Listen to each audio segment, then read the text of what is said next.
জয় শ্রীরাম বলে আমরা মাথা নত করবো না, আমরা আল্লাহু আকবার বলবো। সেকুলার মানে ধর্ম নিরপেক্ষ, যাদের কোনো ধর্ম নেই। তাহলে তোমরা আল্লাহ বলো আর জয় শ্রীরাম বলো, তোমাদের কি যায় আসে? আমার 12 বছরের বাচ্চার গালে চড় মেরে বলছে, এই তোর বাপ কোথায় বল, না তো তোর মুন্ডুটা আগে কাটবো। আমি দোয়া করব আল্লাহর কাছে এইরকম আরো বেশি বেশি করে হোক।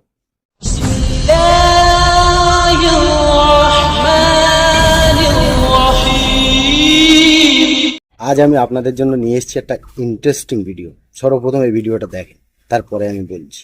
ওদের সমস্যাটা কি? ওদের আয়াস করছে, আমরা ওদের বিজেপি করতে হবে, আমাদের জয় শ্রীরাম বলতে হবে। জয় শ্রীরাম বলি না বলে আমাদের এইসব মারধর করে। আচ্ছা, জয় শ্রীরাম না বলি এখানে কোনো মুসলমানের কোনো অস্তিত্ব রাখবো না। দেশের ছেলে, সন্ন্যাসী দাদের ছেলে, আমার বউ 12 দিন অপারেশন, আমি খোলা মানুষ গিয়ে বলছে যে তোমরা এখন বাকি আছে, তোমাদের 3 মাস ধরে কাটবো। কোথায় যাবে তোমরা? অপারেশন 12 দিন উঠতে পারে না। আমি ওই তো ওরা বিজেপি, আমরা আছে বাড়ি হরিন্দা, নতুন পাড়া, কাঁকমারি। কিছু নিয়ে এসছি, আমার স্বামী খোঁড়া, আমার বৌমা ডেলিভারি, রাত্রে 10-12 দিন গিয়ে বৌমা আর আমার ছেলের বাপের সব ঘাট ঢাকাল দিয়ে বার করে দেয়, মুখে টুকে মেরে এইসব সব মুখ টুক সব ফুলিয়ে দিয়েছে। ও রঞ্জন দাস ছেলে, রাজা দাস, আচ্ছা গোবিন্দ দাস, কবির দাস, কমল মাস্টার, এগুলো সব গিয়ে। ওদের সমস্যাটা কি? ওদের আয়াস করছে, আমরা ওদের বিজেপি করতে হবে, আমাদের জয় শ্রীরাম বলতে হবে। জয় শ্রীরাম বলি না বলে আমাদের এইসব মারধর করে ঘর থেকে টেনে বার করে আমাদের বৌমা ধাক্কা মেরে, এমন ভাবে ধাক্কা মেরেছে, না যেতে আমি গিয়ে দতুন বাচ্চাটা গিয়ে যে কি অবস্থা হতো তার ঠিক ছিল না। গোবিন্দ আর রাজা, রঞ্জন দাসের ছেলে রাজা আর কমল মাস্টার। জয় শ্রীরাম বলতে হবে, না তো ছাড়বো না। মুসলমান যদি আর মুসলমানের মুন্ডু রাখবো না, মুন্ডু একদম ঘাড়ে থেকে দুভাগ করে দেবো, মুসলমানের এখন কোনো অস্তিত্ব রাখবো না। তারপরে ওই বলার পর তারপরে আমি ওখান থেকে ফাঁটে বের গে, আমি আমার স্বামী ঘোড়া বলে আমার স্বামী নিয়ে আমি এক সাইড হয়ে গে, তারপরে আমার এইসব সব মারধর করেছে, করে সব ফুলিয়ে দিয়েছে। আমার বৌমা ডেলিভারি হরিন্দা বাজারে। আমি আমার শাশুড়ি সকালবেলা দাঁড়িয়ে আছি, গোবিন্দ, রাজা আর মিন্টু যাচ্ছে, বলছে এই বাড়ি থেকে তোদের বরগুলো বেরিয়ে গেছে, ডেকে নিয়ে মুন্ডু কেটে ঝুলিয়ে দেবো। আর বাড়িতে এসে র্যাব চলে যাওয়ার পরে বাড়িতে এসে হুমকি দিয়েছে। আমরা দাঁড়িয়ে আছি, আমার 12 বছরের বাচ্চার গালে চড় মেরে বলছে, এই তোর বাপ কোথায় বল, না তো তোর মুন্ডুটা আগে কাটবো। বলে গোবিন্দ ওখানে উল্টো পাল্টা কথা বলছে, আমি দাঁড়িয়ে রয়েছি, বলছে এই মুখ ছিঁড়ে দেবো, ভয় করছিস কেন, কোথায় বল। বলে আমি দাঁড়িয়ে রয়েছি, আর রাজা এসে আমার গালে চড় মেরেছে। সঙ্গে সঙ্গে আমি আমার ভাসুরটা জানিয়েছি। জানানোর পরে ফের দেখি না, ফের ওরা এখান থেকে রিটার্ন করে যাচ্ছে। আমরা এখানে এসি, ফের আমাদের পিছন পিছন এই নামগুলো বলো, 3 জনে এসছে আমাদের সঙ্গে সঙ্গে। ওদের বাড়ি বাজারে। আমাদের স্বামীরা আইএসএফ করছে বলে সেই জন্য। ওরা হচ্ছে বিজেপি করে, আমাদের দাঁড়াতে দেয় না, টিকতে দেয় না। রাতের আমাদের বাড়ির সন্ধ্যে নেই, দিন নেই, ওরা বাড়ি প্রচন্ড ভিড় করছে, বাড়ি টিকতে দিচ্ছে না, শাড়ি ধরে টানছে। আমাদের তারা মানুষ, আমরা তো নিরাপত্তা পাচ্ছি না। উনি আমাদের বাড়ির একটা প্রতিবেশী। উনি যে বলছেন যে জয় শ্রীরাম না বললে মারা। হ্যাঁ, উনি বলে গেছে, এরকম বলছিল।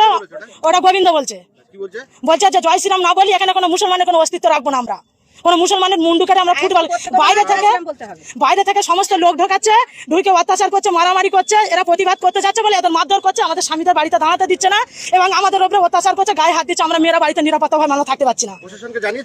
না, আজকে এসছি, জানাতে এসছি আমরা। আমাদের নতুন হচ্ছে হরিন্দার বাজারে প্রথম হচ্ছে জীবনতলায় একটা পার্টি অফিস উদ্বোধন ছিল।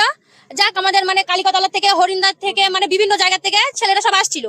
যাক, জীবনতলা এখানে মারপিট হয়েছে, আইএসএফ ছেলেদের মেরেছে, তারা বাড়িতে চলে গেছে। তারপরে আমাদের হরিন্দার বাজারে মানে সব যেরকম সবাই মানে বাজার মানে তো মানুষ আসবে, 4 জন আছে বাজারে, 2-4 জন আর বলছে যে এখানে কারা আইএসএফ করিস, ফাঁকাই বের গিয়ে তোদের আজকের ব্যবস্থা হবে। বিজেপির লোকেরা, রাজা গোবিন্দ আছে, প্রশান্ত আছে, রাজু দাস আছে, সৌরভ আছে, কমল মাস্টার আছে। তারপর হচ্ছে কেন ওই চাচিরা কোন পার্টি করেছে বলছে? আইএসএফ। আইএসএফ এর মানে কি? ইন্ডিয়ান সেকুলার ফ্রন্ট, মানে একটা সেকুলার, যার কোনো ধর্ম নেই। তাহলে তোমার যখন কোনো ধর্ম নেই, জয় শ্রীরাম বলে তুমি তোমার বাচ্চা, তোমার স্বামীর জানটা তো ভেসকে দিতে পারো। সব থেকে বড় দোষ কাদের জানেন? এই যারা মিডিয়াগুলো এই জায়গায় গিয়ে কভার করছে, তাদের দোষ। আমার মতে বলে ওদের সাথে যা হয় হোক, কোনো টেলিকাস্ট করো না, কোনো রিপোর্ট করো না, কোনো গ্রাউন্ড লেভেলে যেও না। হয়তো আমার কথা শুনে আপনাদের রাগ হবে, মনে মনে গালাগালি দিতে ইচ্ছা হবে, দাও। তো আমি এই মহিলাগুলোর বলবো, এখন কেন মিডিয়ার সামনে এসে চেঁচাচ্ছ? চলে যাও তোমাদের সেই 2টো মসিহার কাছে, যাও, দেখি তোমাদের মসিহা কি করে। আর আমি তোমাদের তো বলেছিলাম, বারবার তো বলেছিলাম, তোমাদের এই মসিহাগুলো পালাবে, তোমরা এদের খুঁজে পাবে না। বার করো দেখি খুঁজে তাদের, যারাই তোমাদের মসিহা সেজে এই বাংলার মানুষকে এতটা বিপদমুখী করেছে, সেই মসিহাগুলোর বলো না একটু মুখ খুলতে। চুপ করে বসে আছে কেন? আসলে এই যে তোমাদের সাথে হচ্ছে, আগামী দিনে যা হবে, সব এর জন্য দায়ী তোমরা নিজেরা। অন্য কেউ না। কেন জানেন? আমাদের এই ওয়েস্ট বেঙ্গলের কিছু আর বাংলার ভালো ভালো আলেম, ভালো ভালো মুফতি, ভালো ভালো কারি, বাংলার 60% মুসলমান, তাদেরকে কি বলেছে? বেঈমান, বেদিন, কাফের, জন্মের ঠিক নেই, জন্মের ত্রুটি আছে। এই সকল কথাগুলো তোমরা গ্রহণ করেছো, এই সকল কথা তোমরা একবারও প্রতিবাদ করোনি। তো যারা বাংলার ভালো ভালো আলেমদের নামে এই ধরনের ভাষা ব্যবহার করেছে, তাদের সেই নোংরা ভাষার প্রতিবাদ তোমরা একবারও করোনি। যে সকল আরগুলো মুফতি আব্দুল মাতিন সাহেব, মুফতি আব্দুল কাইম সাহেবের নামে নোংরা নোংরা ফতোয়া, নোংরা নোংরা গালাগালি দিয়েছিল, তাদের সেই নোংরা ভাষার তোমরা একবারও প্রতিবাদ করোনি। আজকে যেগুলো তোমাদের সাথে হচ্ছে, এগুলো তোমাদের করুণীয়, তোমাদের কর্মের ফল।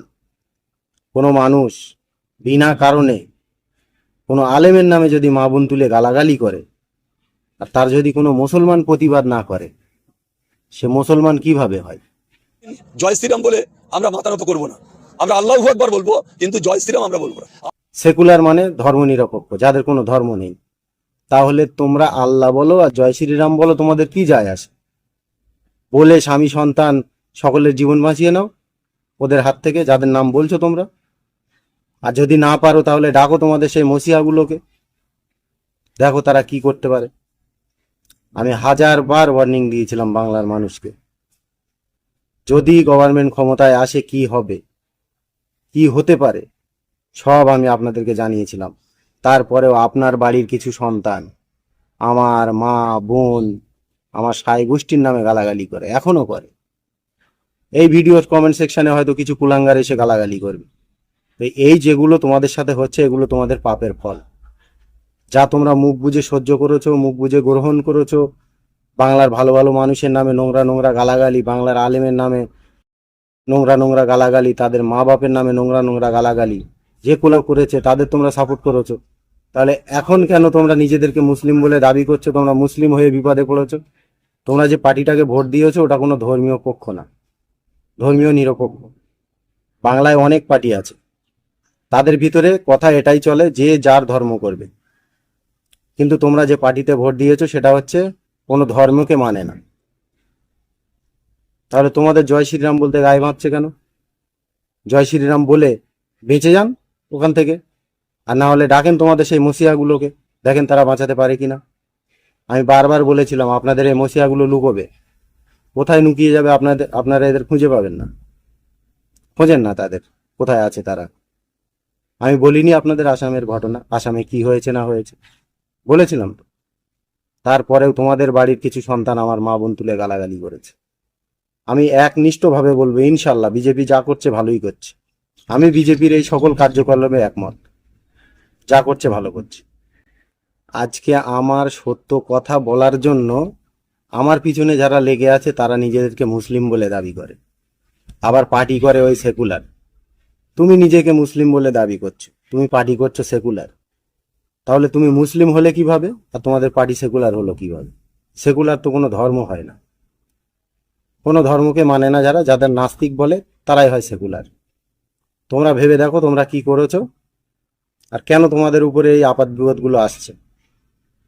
বাংলার ভালো ভালো আলেমদের নামে যারা গালাগালি করেছে, তাদের সেই সমস্ত কথায় সহমত দিয়ে সেই আলেমদের নামে তোমরা, তোমাদের বাড়ির সন্তান, তোমাদের বাড়ির স্বামীরাও গালাগালি করেছে। তারই কারণে আজকে তোমাদের এই দুর্দশা। আমি দোয়া করব আল্লাহর কাছে, এইরকম আরো বেশি বেশি করে হোক।